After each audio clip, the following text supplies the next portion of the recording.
तर भावानो, आज आपण चाललोय अँटिलियाकडं, कारण आपल्याला काही काम नाही.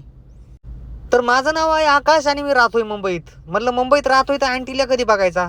सकाळी वॉकिंगला इकडे आम्ही पायी पायी येतोय, पण दाखवायला कधी टाइमच नाही भेटला. तर पेड्डर रोडवरून लेफ्ट घेऊन आपण आलोय अल्टमाउंट रोडला. आणि अल्टमाउंट रोडला आपल्याला दिसतोय हा बंगला अँटिलिया लेफ्ट साईडचा, आणि त्याच्या शेजारी आहे लोडाची बिल्डिंग. आणि या अशा डिपेंडर तर मुंबईला 5-5 मिनिटाला तुम्हाला बघायला भेटतील. आपल्याला ते काही आतमध्ये जाऊ देणार नाहीत, पण आपण बाहेरून का महिना दाखवायचा प्रयत्न करूच. एकदा तुमचा भाऊ आतमध्ये गेलेला आहे, पण त्या टायमिंगला काहीतरी कार्यक्रम होता तिथं. अंबानी फॅमिलीचं काही फंक्शन घरी असलं तर ते बोलावतात आपल्याला इन्व्हिटेशन पाठवून, आणि मग त्या टायमिंगला आपल्याला एक्सेस भेटतो बिल्डिंगचा. इतर वेळेस ते तुम्हाला दारात बी उभी करायची नाहीत, आणि आपल्याला बी काही इंटरेस्ट नाही त्यांच्या दारात उभं राहायचा. तर आपण रस्त्यांना थांबता फक्त दाखवायच्यासाठी या आपण दारातून जाणार आहोत त्यांच्यावाल्या. तर पोलीस गाड्या चालू झालेल्या आहेत, आता बघू काय विषय. तर आत्ता आलोय आपण अँटिलियाच्या मेन गेटवर. इथं एंट्रीला आणि एक्झिटला 2 सेपरेट गेट आहेत, आणि तिथं 24 तास पोलीसवाले उभे असतात.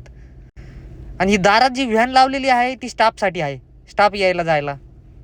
यांच्या बाकीच्या एक्स्ट्रा गाड्या, पोलीस गाड्या सगळ्या त्या लोडाच्या बिल्डिंगमध्ये पार्क होतात. त्यांची बिल्डिंग शेजारीच अपोजिट साईडला आहे.